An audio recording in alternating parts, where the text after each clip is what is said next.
Welcome back to Question of the Day. First, the question for tomorrow will be, what is your least favorite move of the offseason? In the comments below, put what move you hated by a team. Give me a 1 to 2 sentence explanation, and I might include it in the next video. But last video, I proposed the question, what was your favorite move of the offseason? I want to know, what moves did you guys like? So let's just get into it. The first one we have is one that we saw a decent amount of, which is favorite move of the offseason is DeVante Adams. He's the perfect wide receiver for how Carr plays, and they already have great chemistry from college. The non-Raider favorite, because again, a lot of Raiders fans in the chat, so I'm assuming this is the Raiders fan, but saying favorite move that wasn't the Raiders was the Eagles stealing A.J. Brown. I don't know if I would quite call it a steal, just because he is now, not that much control left for A.J. Brown, although they gave him a big contract, so they keep him, but not quite as much for cheap. Whereas, if the Titans hit on Treylon Burks, they actually definitely win that trade, but there's that big if factor. So, again, I just think steal is a bit of a hard word, but it's a good trade by the Eagles. I definitely agree. We'll start off with that one. I agree that the Eagles, just a really good move by getting A.J. Brown. They needed someone like that. Everyone thought they were going to draft a receiver. Well, instead, going out and just trading for a guy that can play, I think makes sense. When you have a pretty good roster, you have a quarterback who can play on a rookie deal. Because again, say what you want about Hurts, but he's certainly a good value player given what he's getting paid right now. So going out and kind of getting a sure thing, it's very similar to what the Bills did with Stephon Diggs. Yes, in hindsight, you would rather have Jefferson than Diggs, but you didn't know that at the time, so get the sure thing. And I think that's why that trade worked out for both teams, and this trade could very well work out for both teams if the Titans hit on Burks.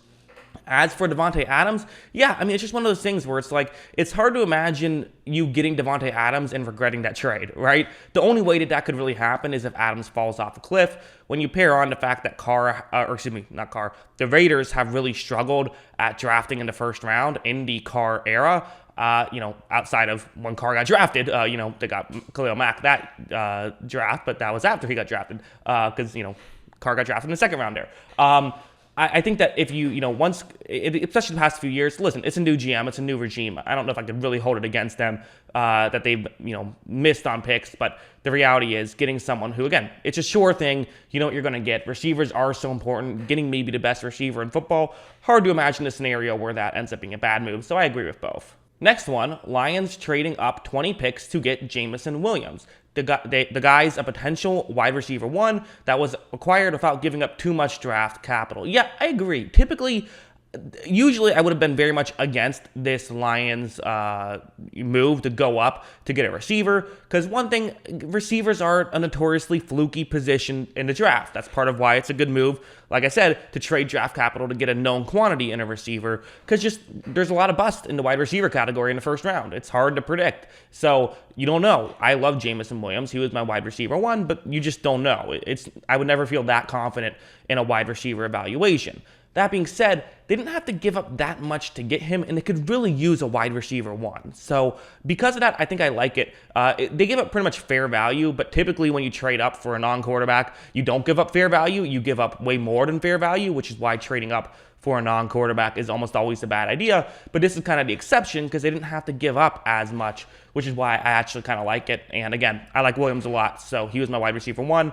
If it was someone who I wasn't as big of a fan of coming out of the draft that they picked there, I probably wouldn't have loved it as much. Sticking with Detroit, Lions fan here, loved the drafting of Aiden Hutchinson. It's hard to say someone drafted second overall was a steal, but Hutchinson definitely was. I agree. Listen, was it the easy choice? Yes, it was the easy choice. But you know who didn't make the easy choice? Jacksonville. And there was some talk about, do you go with Kayvon Thibodeau, who I like a lot as well, but just make the easy choice, get the best player.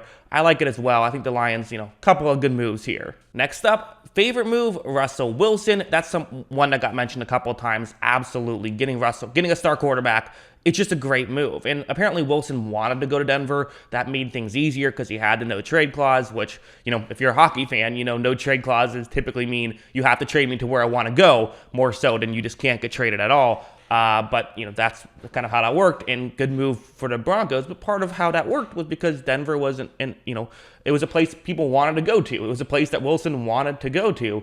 And it's not a horrible move if you're a franchise. Just build a good roster and hope that eventually one of these star quarterbacks becomes available. So they did not have to give up a ton, I thought, for Wilson. I did not think that this is the move that the Seahawks had to make. I think it was a bad move by Seattle. So maybe that'll be put in in tomorrow's video. But for Russell Wilson, it's just not. It's just you got to keep Russell Wilson if you can get him. Favorite pick, Kyle Hamilton. Wasn't a huge Kyle Hamilton guy. If you follow this channel, you know that. But the one thing I'll say is that it's kind of a great fit for the Ravens. So that definitely makes it more exciting, I think. Finally, last one. This is a good one. Something I didn't think about, but it's a good one.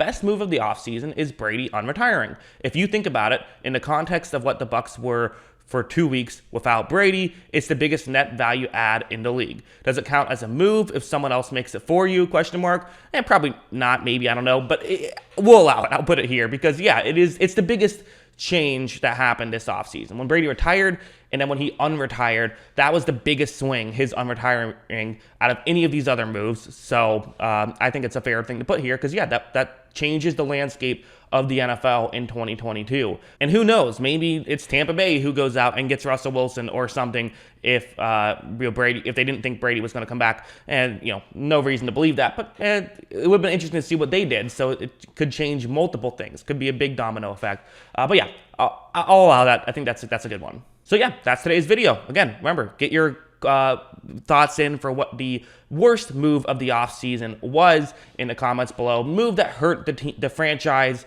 the most in the comments. That's how I view it, but you could view it differently. If you just want to say the dumbest move, even if it wasn't a big deal, put that in the comments. There were some good, fun, dumb moves this offseason, whether it's the draft or through free agency or trades, whatever. Let me know. Always love hearing from you. And of course, as always, thanks for watching.